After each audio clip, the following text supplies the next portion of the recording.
Good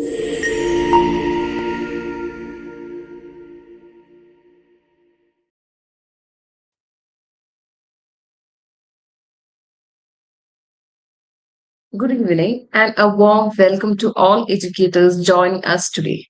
On behalf of CENTA, we are delighted to have you with us for another insightful session in our ongoing CENTA webinar series for teachers, a space where passionate educators come together to learn, reflect, and grow professionally. Your presence and participation continue to inspire us as we build a stronger, more empowered teaching community. And we are thrilled to say that we have come up with an initiative to make the space more structured towards learning, reflection, and growth. We have restructured the approach based on the CENTA standard that is globally recognized and widely acknowledged. We'll share more information towards the end of the session. Now it's our pleasure to introduce the facilitator for this transformative session, Angela Imhangulo. Angela is a TEFL certified educator, instructional designer, and pedagogical researcher who is deeply passionate about making complex educational idea simple, practical, and usable in everyday classroom. She holds a bachelor degree in English language and literature from the University of Benin and is currently pursuing her master's from the University of Lagos. With extensive experience as an English language and literature teacher, she has mentored over 60 students for high stake external examinations, helping them build both confidence and competence. In her current role in EdTech, Angela designs and delivers high impact multimedia learning experiences for senior secondary schools, blending strong pedagogy with innovative digital approaches. Beyond her classroom work, she is an active researcher in areas such as semiotics, multimodality, and modern literacy. Many of you might also know her from LinkedIn, where she shares powerful practical strategies that help teachers shift from rote teaching to student centered learning. Angela strongly advocates for teacher self development and supports educators in becoming confident facilitators of learning in today's digital world. Now back to the session. Welcome, Angela. Over again and over to you. All right, thank you very much for the wonderful introduction. Like you said, my name is Angela Imangwelo, and in today's webinar, I'm going to be talking about the teacher as designer. I'm going to be talking about self-development through smarter planning. So we're going to begin with a discussion of the global paradigm shift that has been going on in our world. So it all started in the early 1990s with the introduction of the age of the internet. The internet was introduced in the early 90s, and with that, teachers began experimenting with digital resources. So after that, in the late 1990s, we saw the introduction of personal computers, broadband, and the launch of Google. So with this, classroom access began to extend beyond textbooks. People began looking online for resources that can help to complement instruction within the classroom. Then in the early 2000s, we had the introduction of Wikipedia, which is an open source material where people can collaborate on knowledge that can be used in the classroom as well. So teachers started facilitating collaboration. And then in the late 2000s, between 2006 and 2010, we saw the rise in the advent of social media, Facebook, YouTube, and also with the invention of the smartphone. With all of these new technologies, teachers began to integrate multimedia and interactive lessons into their classrooms. So the lessons that we find on YouTube, that we find on other social media, they were used as assistants to traditional classroom learning. And so when a lot of teachers and educational stakeholders saw how important it is for technology to be integrated into the classroom, they decided to sort out ways to create cloud tools and MOOCs. So this is where they created asynchronous learning systems for teachers so that students can learn outside of the classroom without the teacher being there 24/7. So teaching shifted towards content curation and guidance. And then in 2016, we saw the advent of learning apps and AI tutors. Teachers began to focus on digital literacy and facilitation. So they were no longer merely just instructors in the classroom. They were facilitators of learning within the classroom. And then in the early 2020s, as you can see now, we see the advent of AI chatbots that can help in providing instruction at the click of a button. So this is the global paradigm shift that we see in our modern environments. So with this, it's important to note that the role of teacher has shifted. We live in an information age where knowledge is abundant and instantly accessible. The internet and the social media allows anyone to publish their ideas and opinion. And as a result of this, everyone can appear to be an expert or authority in different issues. So with this, young learners are constantly exposed to an overwhelming amount of information and misinformation as well. So when they go online, they scroll through social media, they go through different resources on the internet, they make use of ChatGPT and other AI resources. They are constantly exposed to a lot of information, a huge wealth of information and misinformation as well.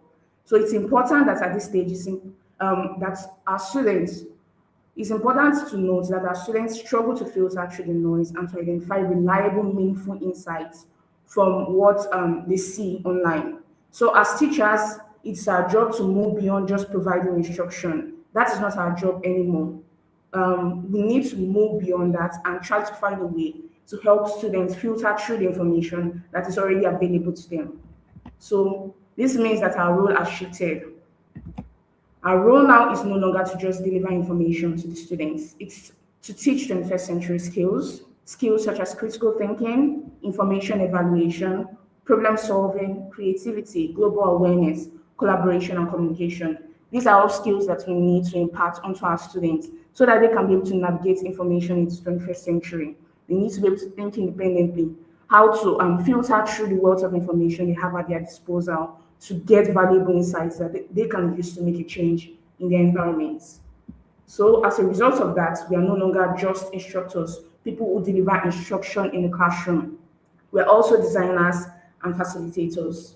We are designers in the sense that before we step into the classroom, we have to be able to create lesson plans, learning experiences that can actually make a change in the lives of our students. So we need to sit down and create a lesson plan that the students can be able to learn from. And then we are facilitators in the sense that when we get into the classroom, we have to be able to initiate important conversations that can help them to think about issues that are going on in their society. We are not just there to provide knowledge to them. We are there to get them to think about issues that are going on in society and seeing how they can use the knowledge that they've learned both in the classroom and outside the classroom to solve problems, emerging issues in society. So this is our new role. We are no longer just instructors, we are also designers and facilitators. So in this webinar, we're going to focus on being a designer in the classroom. So I'm aware of the reality gap that we face in our classroom. So we can see how there is a global shift that is happening, how people are now moving to the digital space. But it's important to know that despite this global shift, some of the tools in our classrooms have not changed. We still constantly battle with technology integration and digital literacy. We see all of these technological devices out there in the real world, but in our classroom they have not been integrated yet, probably because our schools do not have those resources that we need. We also battle with digital literacy in the sense that we do not know how to implement this technology in the classroom to make positive change. We also have battle with classroom management to understand the disastrous impacts of technology. Sometimes students can get distracted by other things that are not related to the learning experience. So we also battle with this. How do we manage the classroom in the face of introducing technology within the classroom? We also battle the problem of assessments and feedback. How do we integrate technology to ensure that the assessment process and feedback process is optimized? We also have issues with rigid standards. Some of our schools, they adhere to the standards that have been set out by our school districts, by the state, or by the national policymakers. So all of this also stifle growth and development within the classroom, both for ourselves as teachers and for our students. And then we also battle teacher workload and well-being. So already the job that we have is tiring enough. Adding technology integration might be a little bit difficult to implement, especially with all of the tasks that we have to accomplish. So it's important to note that this change that we have to make, it does not require overhauling the old system. does not require changing all of the things that we are known to work out in our society. It also does not require large technological gadgets or complex lessons. It just involves those little changes that we can make in our classrooms, from the lesson planning to the implementation to the assessment and to the iteration stage. So this is what we're going to discuss today. We're going to look at all of those little things that we can do at this different stage to ensure that we are teaching our students those skills that they need to navigate this new century to be able to be employable in this 21st century workforce. So we're going to look at how we can be designers of learning experiences that can actually help our students to grow. So as designers, we need to consider unit plans and lesson plans. So often we focus solely on lesson plans, the plan that we have for a particular learning period, maybe if it's 40 minutes or 50 minutes, depending on the school we are teaching in. But it's also important to look at the big picture, think more widely in terms of how we create the learning process so that the students can be able to understand all of the things that we teach in class, and we can be able to prepare them for any challenges that they may face in the real world. So what exactly is a unit plan? A unit plan is what organizes lessons over a period, whether it be days, weeks, or months, around a big idea or theme. When we look at our national curriculum standards, we see some big ideas within these curriculums. These big ideas are sometimes separated or divided across weeks. So it's important that when we are creating our lesson plans, we should organize our lessons around these big ideas or themes, because these are the things that our student needs to understand so that they can be able to implement several different things when they get out into the real world. It is the big ideas that they remember. They may not remember the nitty-gritty of the instruction that we provide in class, but they remember those big things that you center your lesson around. So it's important to make sure that you build a unit plan around these big ideas. So the unit plan also helps to ensure that lesson plans logically build upon one another. So as you can see with this unit plan, we have a space where you can divide your lessons into parts. So these lessons are all organized around this big idea. So this unit plan helps us to create a more holistic learning experience for our students. So it's also important to note that Gagne's 9 events is still very important even in the 21st century. It has stood the test of time and it continues to be implemented in our society. So Gagne's 9 events consist of 9 instructional events that can be implemented. But some teachers believe that these 9 events all have to be implemented within a particular lesson period. That's the 40 to 50 minutes of time that we have with our students.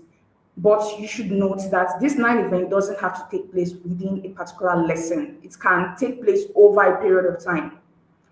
This is done so that the students can have the opportunity to explore the ideas that you're introducing to them. So you can't do all of these things within that 40 to 50-minute period that you have. So it's important to space this event across a long period of time. This is why this 9 events should be centered around the unit plan and not the lesson plan for the day-to-day activities. So as we're going through all of these 9 events, it's important to take note of this golden rule that 80% of your class time should be spent on student practice, exploration, and feedback, while only 20% of class time should be spent giving direct instruction. This is the golden rule of instruction. The reason for this is that when you're teaching your students, it's important for your students to be able to practice what they've learned, to explore the new ideas that you've introduced to them, and for you to offer them feedback. So when you dedicate more than 50% of your class time instructing the students, standing in front of the students and talking to them, and they do not have that opportunity to practice and explore what has been taught, the instruction will not really get through to them. So 80% of your class time, I'm not talking about the lesson period this time around, because again, the lesson period is not enough for you to do all of the things you need to do.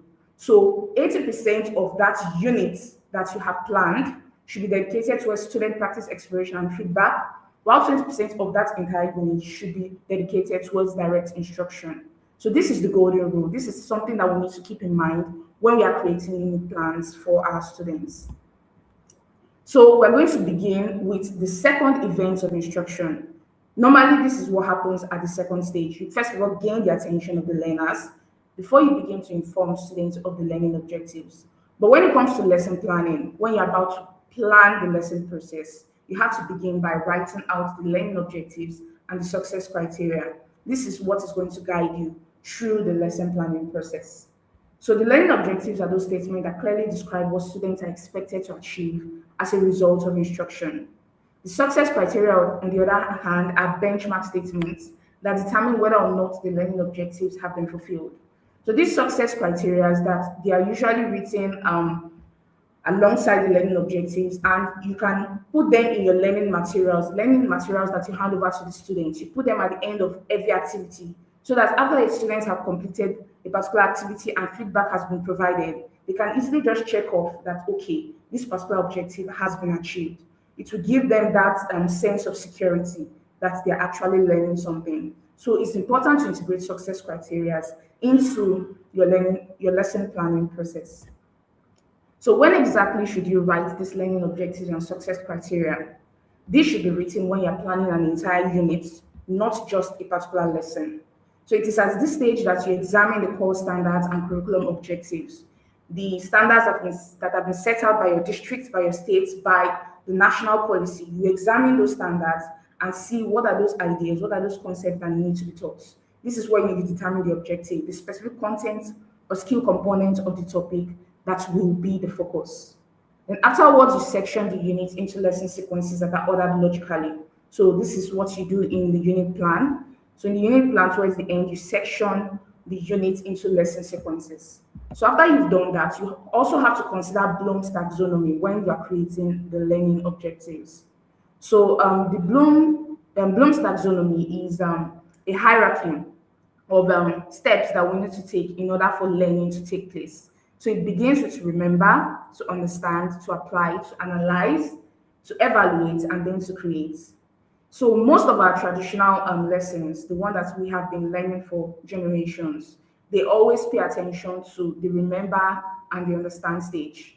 They are always testing whether students can be able to recall facts, whether students can be able to understand some of the things that have been taught in class.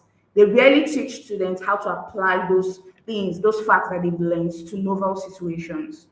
Also, they do not teach students how to analyze, how to simplify ideas and find evidence to support generalization. They don't teach students to evaluate and make reasoned judgments using evidence and to create something new based off of the facts that has been taught in class.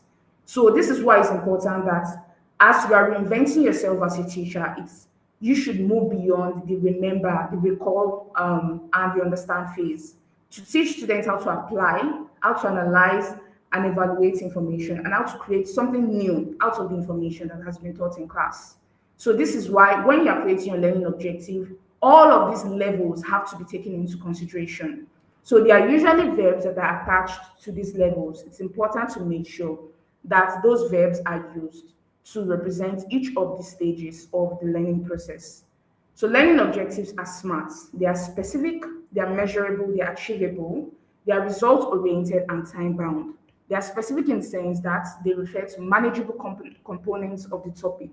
That means that when you are creating a particular objective, it should be something manageable, something that you can do at a particular period of time. It should be measurable. That means you have to rely on external indicators. Don't use verbs like to understand, to remember. These are not verbs that you can test out. You have to use verbs like to define. Students should be able to define. Students should be able to list. Use verbs that rely on external indicators. This will help to make sure that after the learning process, you are able to test the students. Then the objective should also be attainable. Given the resources that we have in our classroom, the time frame, the background and readiness of the students, the objective should be attainable. This means that when you're writing those objectives, you have to consider all of those factors that you have on ground in order to make sure that those things should be able to be achieved at the end of the day. It should also be result oriented. That means each activity should focus on results, not the process. What should the student be able to do at the end of the day? Then it should also be time bound. At the end of a particular lesson, at the end of a particular unit, students should be able to do something. So here are some examples of how a learning objective should be structured. So for a mathematics lesson on quadratic equation, You can see by the end of the unit, students will. This helps to make sure that it is grounded in a particular period of time. So students will be able to define a quadratic equation. So then we'll be able to explain the differences between linear and quadratic. So you can see the verbs that have been added here: define, explain, list, describe, solve, analyze, evaluate. These are all verbs that are external indicators. When students are able to define, you know that they have been able to achieve a particular learning objective. So aside the learning objective, you should also be able to create success criteria. So these are those things that students need to check off after every activity that confirms that they can be able to do something. So for defining a quadratic equation, the student should be able to define it in a particular activity. And when they've done that, at the end of the activity, there should be a checkbox where they can say, I can state the meaning of the quadratic equation. And then the next activity, I can explain how a linear equation differs from a quadratic equation. So using the success criteria will help to give your students that sense of security that they've actually learned something for that lesson period. So again, you can see this with descriptive writing in the English language. You can still see the use of external indicator verbs: define, list, explain, describe, and so on. And success criteria that helps to confirm that a particular learning objective has been achieved. You can see how the success criteria is always mirroring the learning objective. To define descriptive writing, I can clearly state what descriptive writing means, and so on and so forth. So after creating the learning objectives and the success criteria, we can now move on to the warm-ups. This is actually the first thing you do as soon as you step into the classroom. So the first thing you do is to gain the attention of the learner. So sometimes we may have a lesson period after recess or after break, and your students are very tired. You need to be able to bring them back to the classroom environment. And in order to be able to do that, you need to gain their attention, making use of warm-ups. So warm-ups are those short activities at the beginning of the lesson that prepares the students' minds and get them ready for learning. So there are little stretch outs that the student perform before the main workout of the lesson. So it's not a literal stretch out. You don't tell them to come out and stretch out. You actually create an activity that is focused on the lesson for that day and get them to learn some of those things that they need to know before the lesson begins. So these are examples of warm-up activities. You have quick fire review questions, what if scenarios, agree and disagree statements, video of the day, guess the lesson. So depending on the particular topic that you want to introduce to your students, you can use any of these warm-ups. You just have to determine which one of them will best be able to capture the attention of the learners. There are other examples, and there are a lot of examples online. If you search for warm-ups online, you will definitely find a lot of examples that you can implement in your classroom. So what are warm-up best practices? They should link directly to the focus of the lesson.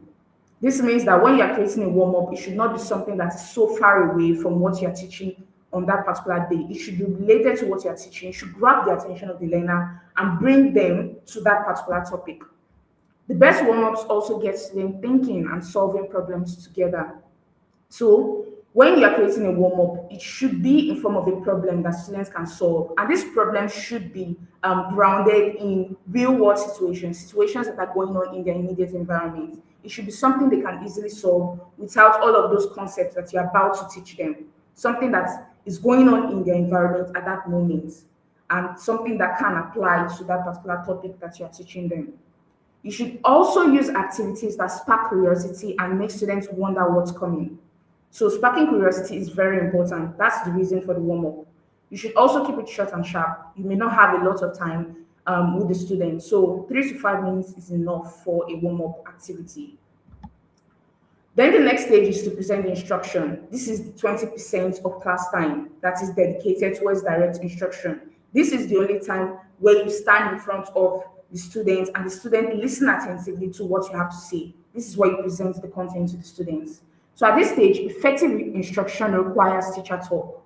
So teacher talk is the conscious adjustment that teachers make to their speech to ensure that students can understand and apply new concepts and ideas. So it is what bridges the gap between abstract academic concepts and practical knowledge. Your students may not be able to understand those intellectual jargon that you're teaching them, but in order for them to be able to understand it, you need to dumb it down to their level. Don't make them feel like they are less than they are, but Make sure the language that you use, the vocabulary you use to explain this content is something that they can understand and something they can relate to what is going on in the external environment. You should be able to provide examples and illustrations that relate to what is going on in their environment. Then the next stage is to address potential students' misconception. This is also done during the instructional process when you're providing the content to the students. So it's important to note that unlike the behaviorist theory, which states that students are blank slates, this is not the case. Our students come with prior understanding of different concepts. The ideas, the concepts you're about to introduce to them, they may have heard something about it through maybe conversations at home, interactions with their peers, on television. Their values and belief also influence what they think about a particular idea or concept that you're introducing to them through playground conversations and social media. These are what form mental models in the minds of the students. So it's important to address these models. If they are models that relate to the concept, the ideas you are introducing to them, that's fine. If it's something that can actually help in the lesson process, it's okay. But sometimes these models that they have of the ideas and concepts you're about to introduce may be misguided, they may be misconceptions, and it's important to make sure that you identify those misconceptions before you step into the classroom. You can do this by thinking about how your previous students were able to come up with some ideas about the concepts. Did they have misconceptions? What are those misconceptions that they had when you were teaching them? You can bring that to bear in these new cohorts.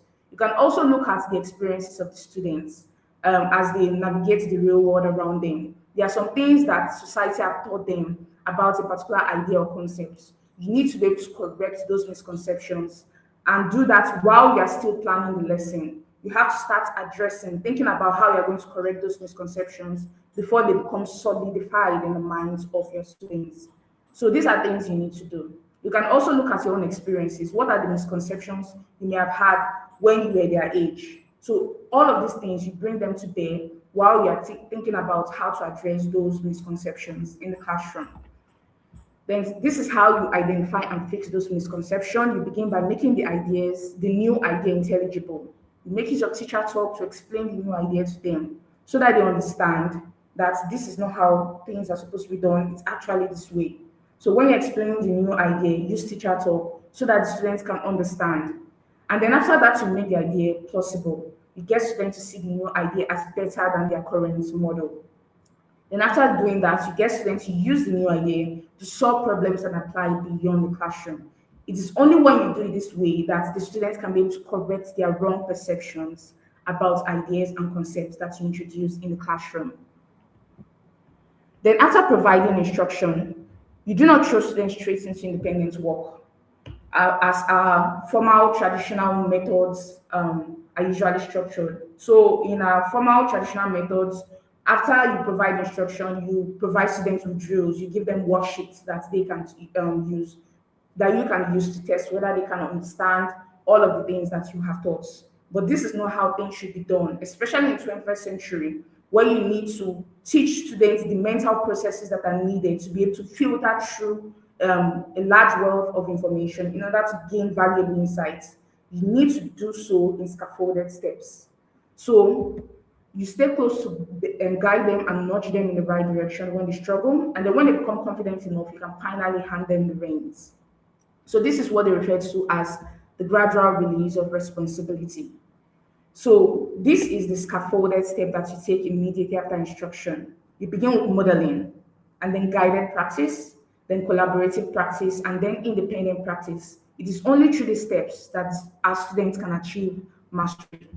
So this is known as the gradual release of responsibility. After instruction, you gradually hand your student the reins in order for them to be able to practice all of the things that you have taught them. So here is the classroom example of how to model. This is the first stage. You model. This is the I do stage. This is where you stand in front of the class and show them how it is done.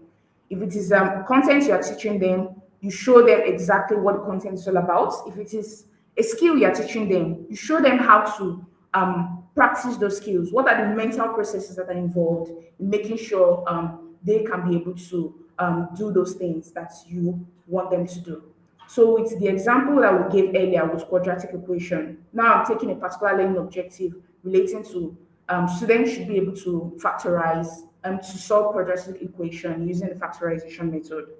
So at this stage, this is where the teacher introduces the structure and explains how to solve quadratic equation using factorization step by step. So at this stage, the teacher has to demonstrate the mental processes involved as each step is taken.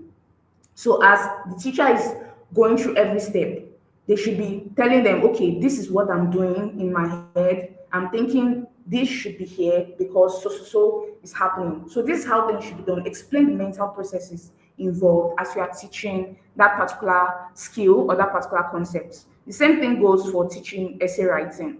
When you are teaching students to write essays, you have to demonstrate the mental processes involved. How do you think of adjectives that you need in a descriptive essay? You show that to your students so that they know the skills that are involved in completing that task. Then the next stage is the we do stage. That's the guided practice stage.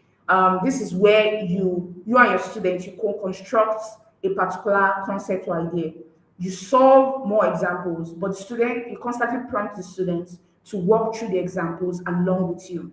So the teacher provides immediate feedback. So whenever there is a misconception by the students, you immediately correct that misconception as you are walking through an example together. The same thing goes for descriptive essay. You can co-construct the outline and the introductory paragraphs with the students.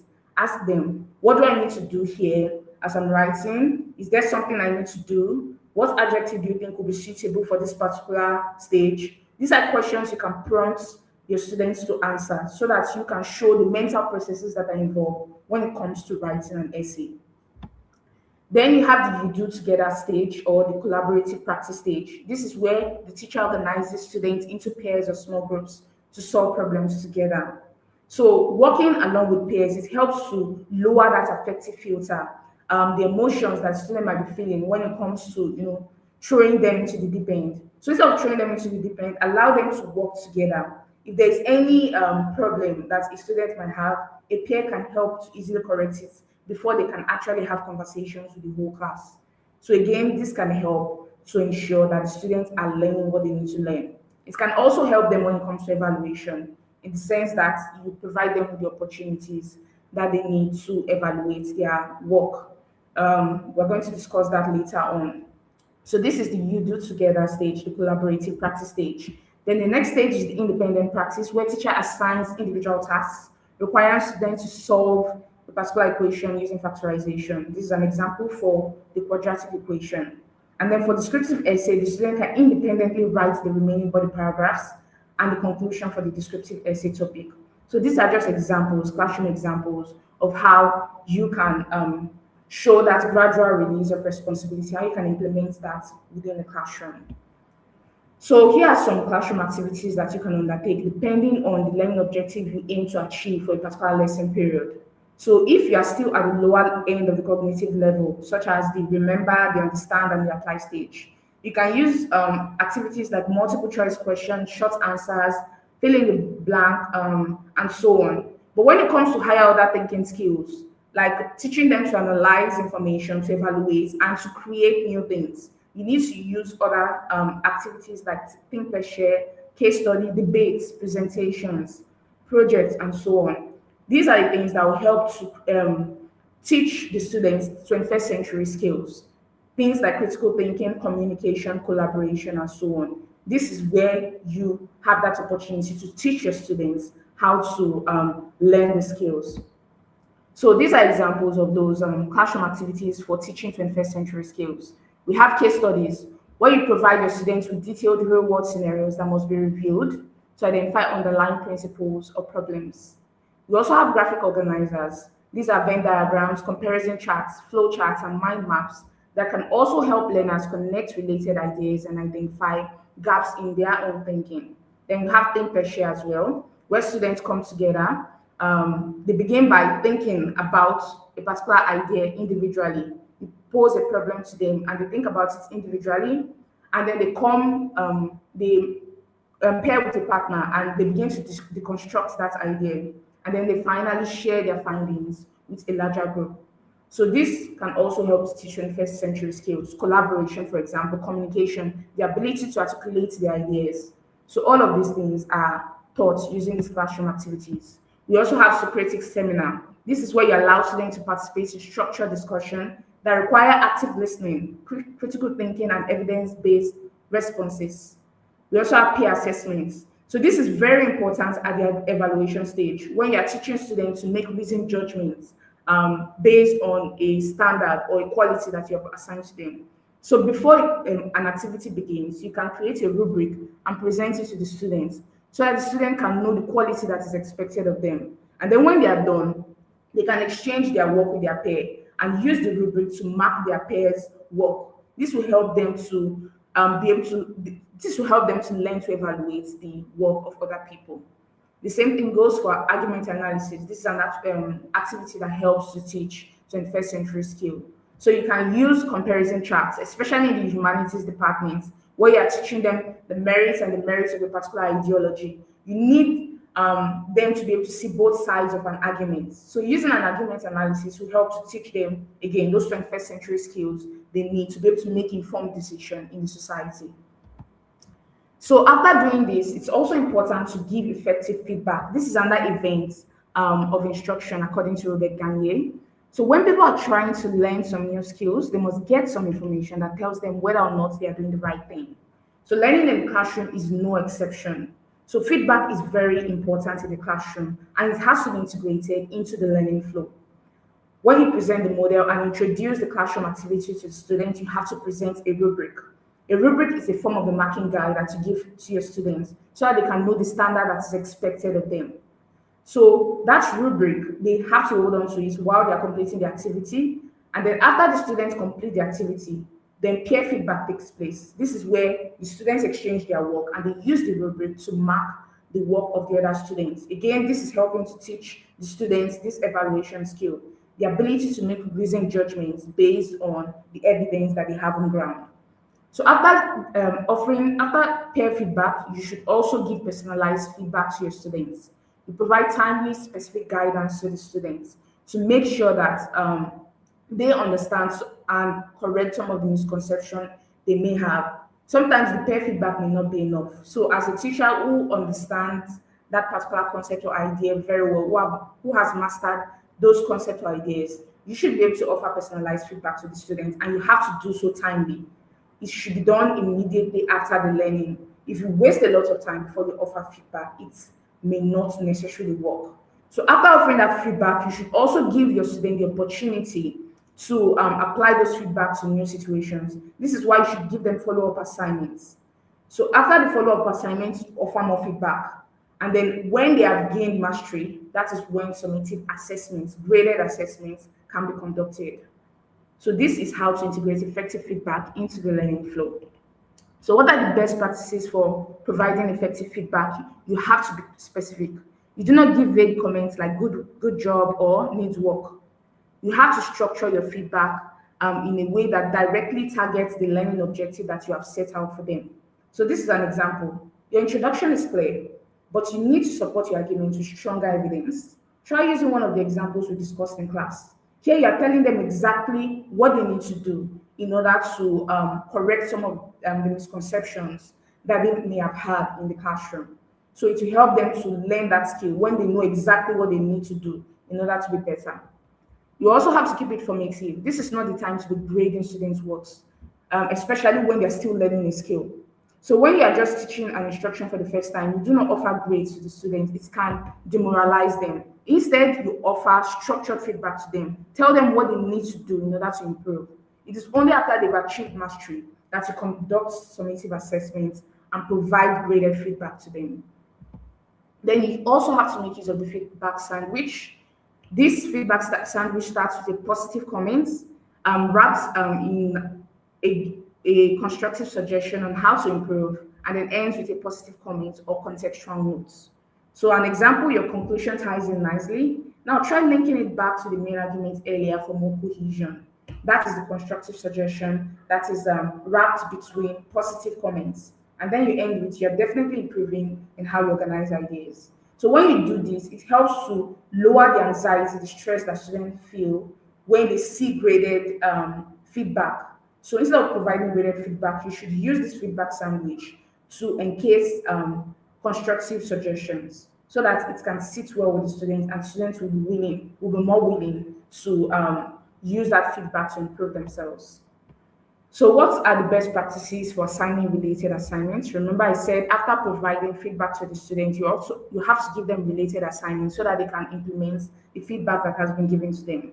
So it must directly tie back to the specific skill or concept you are trying to teach. It must also allow students to use their critical thinking and self-correction skills independently, and they are meant for practice and refinement, not for final grading. So at this stage where they are still learning, do not offer them a grade.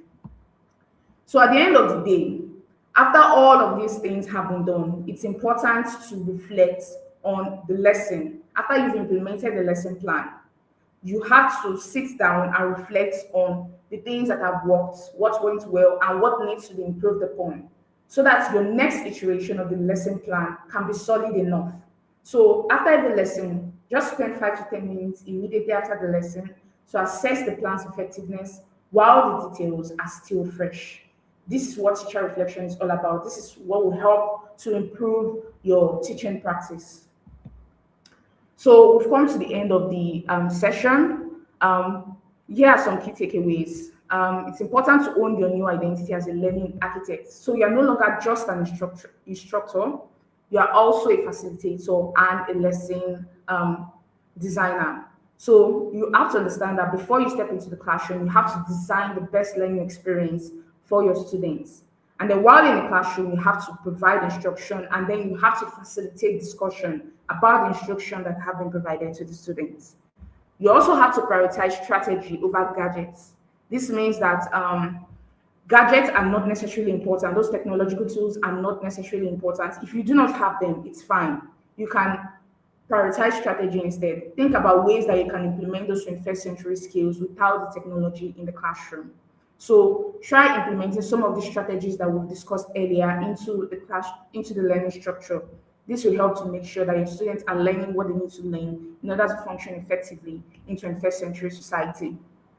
Then you should also protect your energy with the 80-20 rule. Teaching is not easy. It can be quite easy to get teacher burnout. So in order to avoid that, it's important to know that you do not have to stand in front of the classroom and provide instruction every single minute of the lesson day. You can also give your student that opportunity to review some of the content that you've already provided to them and see how they can apply it to novel situations. Provide case studies, provide teach per share activities to the students so that they can be able to apply some of those things that you have taught them. They can be able to analyze and evaluate information, and given that you have already provided the instruction they need to do so. So it is always very important to use the 80-20 rule. 80% of time should be dedicated towards student practice exploration and feedback, while only 20% of time should be dedicated towards direct instruction. That instruction should hit hard like a hammer on a nail. So make sure you are going directly to the point. You don't have to waste a lot of time talking. The talking is not the important part. It is the message that you're passing across to the learners. So make sure before you step into the classroom, think about how you are going to present the instruction in a way that is clear, in a way that is precise, in a way that offers clarity to the students. And use only 20% of the unit's time to provide direct instruction. Then it's also important to make reflection your engine for growth. That means that after every lesson that you have implemented, you have to take a little bit of time to go back to the drawing board and see how to improve the lesson plan, so that when you have the next cohort, you can always make improvements for their sake. You can also make improvements in the sense that it will help with the next lesson with your current cohort. When you learn some of the strategies that your students use in the classroom, how they think, what is their background, what are their interests, you can always use that to develop better lesson plans for your students, to create better learning experience for your students. So we've come to the end of this session. What are your questions? If you have any questions, please feel free to ask.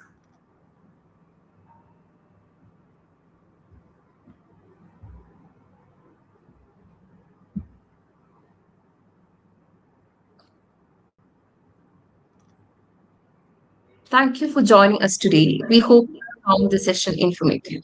Thank you, Angela, for a very engaging and informative session for our community of teachers. I'm sure that our teachers have a lot of takeaways from this session. Please give us a moment to check for any questions. Okay. Could you please provide assessment criteria for language skills apart from descriptive writing? Okay, when it comes to other aspects of English language teaching, for example, comprehension, you can still make use of that the level, the cognitive level that has been set out by Bloom. So you can begin with the recall stage and the understand stage. This is where students get to understand some of those things that are being taught. Maybe if you are teaching them how to get explicit meaning or implicit meaning from the passage, you are teaching them that skill at that moment. What are the things they need to do in order to be able to understand the ideas that are being introduced in a particular comprehension passage? And after doing that, you get them to apply some of those things that they have learned. They can start answering comprehension questions on their own, maybe through collaboration with other students, and eventually they can do that on their own. Then they should also be able to analyze some information, especially when it comes to implicit meaning question, how to identify implicit meaning in a passage. They should be able to analyze information in the passage, look at various evidence in the text, and determine what the answer to a particular question should be. And then when it comes to the evaluation stage, this is where they have conversations with their peers and they determine whether their ideas about the passage is right or wrong. And then after that, they can also answer new comprehension passages using some of the skills they've learned. You can also see that with the use of other aspects like grammar or structure. In a structured classroom too, they get to recall facts, they get to recall the rules of grammar that you are teaching them, they get to understand the rules, and then they get to apply those rules to particular contexts. And after doing that, you can analyze, they can analyze certain information. Sometimes you can see that there are exceptions to those rules of grammar. So at that stage, that is where you start teaching your students to analyze different situations and seeing where the rules apply and where they do not. Again, at the evaluation stage, they talk to their peers and then they can be able to create new context where they can apply those rules. Maybe they can role play in the classroom, role play a particular scenario where those rules of grammar apply. So it's all about thinking, strategizing. How can you teach your students in a way that they can be able to implement those 21st century skills in the classroom?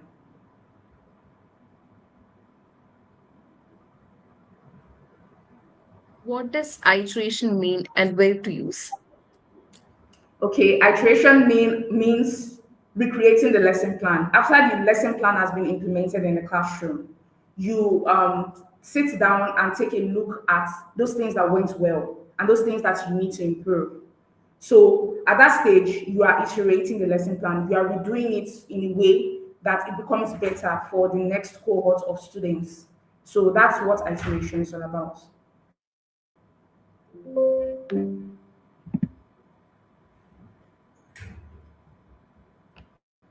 How can I effectively model my thinking during the I do stage across subjects?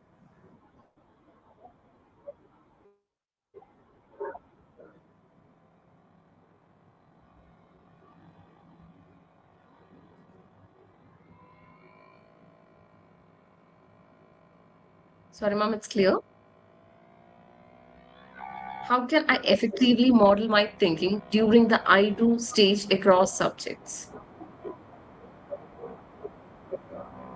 Okay, for example, when it comes to mathematics, if you are teaching arithmetic mean, for example, and you are teaching them how to average, to find the average of a particular set of numbers, you show them what you are doing in your head. What are those things you have to calculate in your head? They have to figure out the various data sets that are available and how many data points do we have. So you divide those values. So when you are doing that, you are explaining those things that are going on in your head.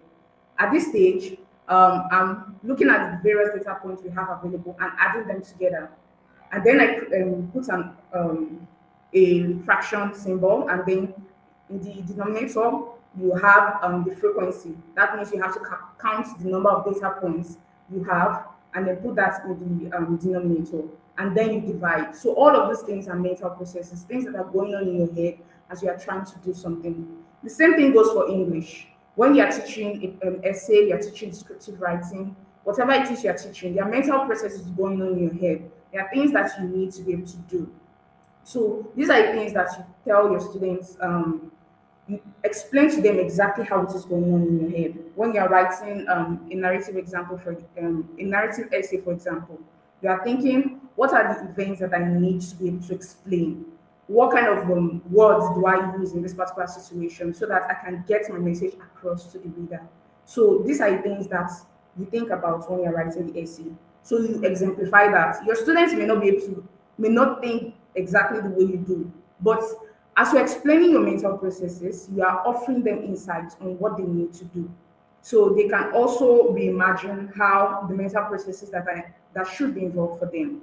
But when they see you playing out the things going on in your head as you're solving a particular equation or writing a particular essay or answering a particular question, they too can be able to create a mental process that suits them, even though they eventually arrive at the same answer that you do. So these are the mental processes that you need to create as you are teaching your students. What will be in the 20% of direct instruction? Okay, can you repeat that question, please? Sorry, I'll repeat the question. Will be in the 20% of direct instruction? Okay, in the 20% of direct instruction, that is where you offer the content. That's where you do the things you normally do in the classroom, where you provide instruction to the students. So if you are teaching quadratic equation, for example, that's where you teach them what quadratic equation is all about. What are the steps involved? What are the various methods of solving quadratic equation? Is it factorization, completing the square, and so on and so forth. So this is that moment where you offer direct instruction, the content for that particular unit. So this is where you offer it. So that's the 20% of direct instruction. And it's important to know that it should be a hammer that hits hard on the head. So make sure you're not deviating. You are saying exactly what needs to be said. You have to be clear, you have to be precise in your explanation. So these things are very important when you're offering instruction, when you're providing the content to the students.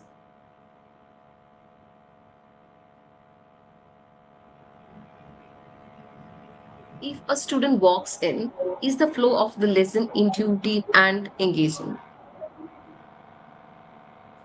Okay, you're asking if the student walks in, does the flow of the, please can you repeat the question? Okay. If a student walks in, is the flow of the lesson intuitive and engaging? Yes. I think you're asking about if a student walks in maybe in the middle of the class or okay, so if you're asking if the students walk in the middle of the class, maybe when you've already started teaching the students, it can affect the flow of information in that class. But this is the reason why you have pairs in the classroom.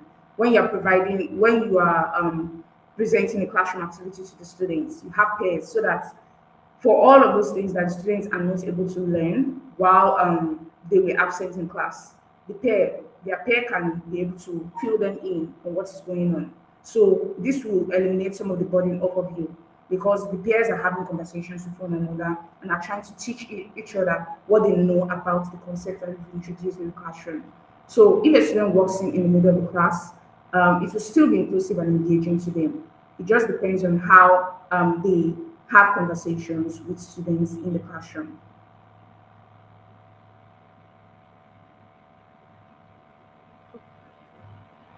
Could a teacher adopt AI tools for his self-development, and what are the most effective tools? Okay, there are a lot of tools out there. I usually recommend to English language teachers TWI. TWI is an AI platform where you can create comprehension passage, you can create essay prompts, you can even create a passage based off of a YouTube video or any video that you have. So this is a very important AI platform for English language teachers. And normal AI chatbots like ChatGPT, Gemini, they can all help you when it comes to creating the lesson plan. It will help you to contextualize some of the information that you may have for your students. you are creating a particular activity, just provide all of the context that you have, the background of the student, the student's learning level, all of the information that you think are important to create the perfect lesson plan. And then also make sure that you tell the bots when you're creating a lesson plan to make use of Bloom's cognitive level. If you can list out all of those levels that you need in the lesson plan, list them out. ChatGPT, Gemini, any of these AI resources can help you to create those lesson plans as long as you know the strategies that you need to apply. Write out all the strategies that you need to apply in the classroom into the AI prompts and prompt the AI to provide the lesson plan that you can use based on your own content or your own context. So that's how you can employ AI resources in the classroom.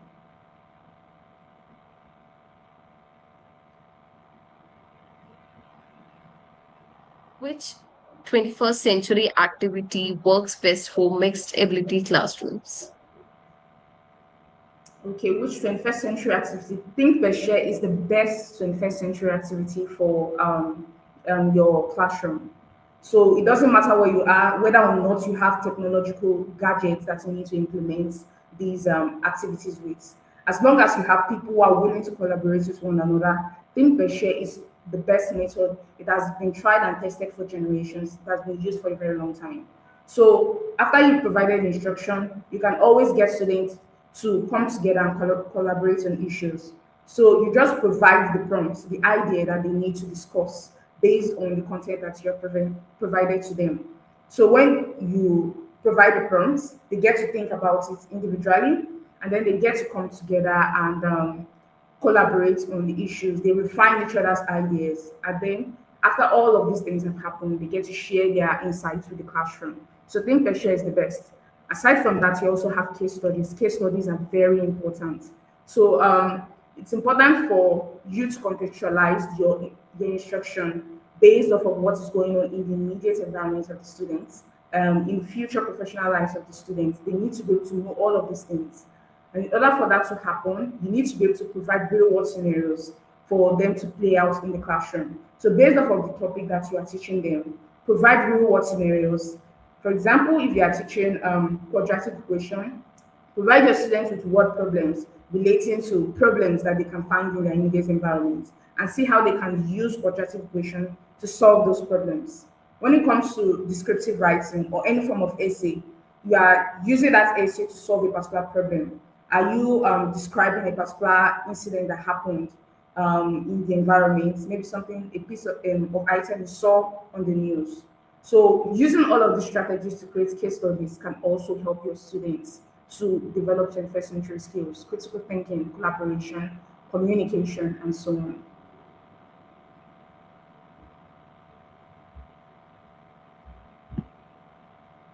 Does the design include multiple entry points for different reading levels? Okay, yes, it does. Remember, I said the Gagne's 9 events of instruction is not something that is set in stone. It's something that you can separate along across different days, weeks, or months. So, depending on the big idea or theme that you have, you can section the events of instruction across those different days that you have for that particular unit. So, it's not something that is rigid. So, that's the beauty of this system. It's not rigid, it's something flexible. It's something that you can adapt based on what it is you're teaching, the goals of your students. Are they right? Are you teaching them to prepare them for examinations, or are you just teaching them normally in the classroom? So you have to figure out what are the goals that you have set out for your students. What are their background knowledge? What are their interests? What are those things that might prevent the learning process from running smoothly? Think about all of those things and find a way to adapt this event of instruction across days so that you can be able to provide the best instruction to your students and allow them to practice and implement some of the skills that you're teaching them. What structures help teachers implement differentiated instruction within GRR? Okay, can you repeat the question, please? Okay. What structures help teachers implement differentiated instruction within GRR? Okay, I really don't understand that acronym, but when we're talking about differentiated instruction, I believe it's about making sure that everybody with their various abilities are able to you pay attention to everybody regardless of their ability in the classroom. So in that case, having that collaborative setting can also help people regardless of their abilities. So if there are some students who are visual learners as opposed to those who are oral learners, you can also pay attention to all of these things. Implement technology in the classroom, even if it's not something that is so technologically inclined. You can print out things that can help them to imagine situations. And again, with the case studies, when you're introducing case studies for visual learners, although they may not be able to see some of the things you are describing in class, they can actually picture it because you are referencing something in their immediate environment, something they've seen before. So, regardless of the kind of abilities your students have, you should be able to provide instruction for them that will help them to be part of the learning process. Again, it's that collaboration that will help most of all. When students get to talk to one another, they receive insight from different people, not just from you. They can be able to be actively involved in the learning process.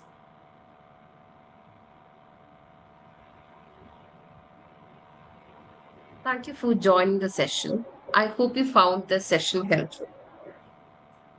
If you have registered and filled out the feedback form for the session, check your participation record in the app in the My Learning section. I will guide you through the instructions. Step 1, open the Center app on your device. Step 2, navigate to the ongoing webinar section. Step 3, click on Submit Feedback. Please note that this option will be available at 6 p.m. Step 4, at the end of the session, we will share a 4-digit code required for feedback. Enter this code to access the feedback form. 5789. I repeat, the code to access the feedback form is 5789 for the session. Step 5, complete the feedback form and you will be able to download your record of participation instantly. This new process was introduced to streamline your experience and ensure your participation is instantly recognized. Syntax has been thoughtfully restructured around themes aligned with center standards that are globally recognized and widely acknowledged. This updated structure will be implemented starting from the first week of March. Educators who is interested in facilitating syntax are warmly invited to visit centa.org/about us to explore the competencies and standards. You may also propose topics and key takeaways by writing to us at team@center.org, and our team will help you in aligning to the structured theme and competencies. Our team will be happy to review and connect with you based on the theme planned for each week. We look forward to meaningful collaborations and shared learning experiences. Thank you all for your active participation in today's session. We truly appreciate your engagement. To register for more upcoming webinars, please visit the Center app. Have a wonderful evening.